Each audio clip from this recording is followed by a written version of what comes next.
यानंतर एक धक्कादायक बातमी आहे। धाराशिवमध्ये प्रेम प्रकरणातून तरुणाला बेदम मारहाण करण्यात आली आहे। तरुणाची रुग्णालयामध्ये मृत्यूशी झुंज सुरू आहे।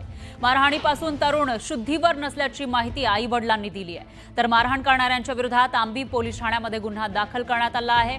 गुन्हा दाखल झाल्यानंतर सुद्धा आरोपी मात्र मोकाट असल्याची माहिती समोर येते। ज्यांनी या तरुणाला मारहाण केलेली आहे ते मोकाट असल्याचं कळत आहे। धाराशिव जिल्ह्यातील 18 वर्षीय तरुणाला प्रेम प्रकरणातून बेदम मारहाण करण्यात आली आणि हा तरुण सध्या मृत्यूशी झुंज देतोय। त्याच्यावर उपचार सुरू आहेत। सोलापुरातील खासगी रुग्णालयामध्ये या तरुणावर उपचार सुरू आहेत। तर मारहाण झाल्यापासून हा तरुण शुद्धीवर नसल्याची माहिती त्याच्या आई-वडिलांनी दिली आहे आणि या तरुणाला मारहाण करणाऱ्या 4 आरोपींना अटक करा अशी मागणी केली जाते। तर तरुणाला मारहाण करणाऱ्या आरोपींना फाशीची शिक्षा द्या अशी मागणी या तरुणाच्या आई-वडिलांनी केली आहे। धाराशिव जिल्ह्यातील आंबी पोलीस ठाण्यामध्ये 6 ते 7 जणांविरोधात गुन्हा दाखल करण्यात आलाय।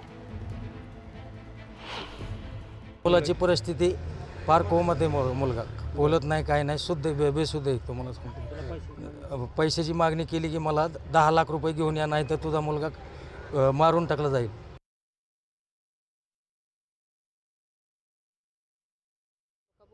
धाराशिव माझ्या मुलाला ना बोलून घेऊन धमकी दिली आणि मारहाण केली गुरुवारने। आणि मला माहित नव्हतं, आमच्या मिस्टरला त्याच्यात मोबाईलवरून फोन आला। असं झालं की मुलाला म्हणले लवकर घेऊन जावा, तुम्ही नसता मारून टाकू, आम्ही 10 लाख रुपये द्या म्हणून। आणि आम्ही गाडी केली आणि गेलो तर आम्ही तर हुडकाना लवकर संध्याकाळी 7:30ला गावला। जामखेडला नेलं, नुसतं पाणी म्हणायचा।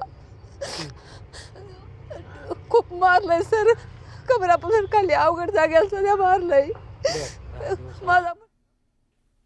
आणखी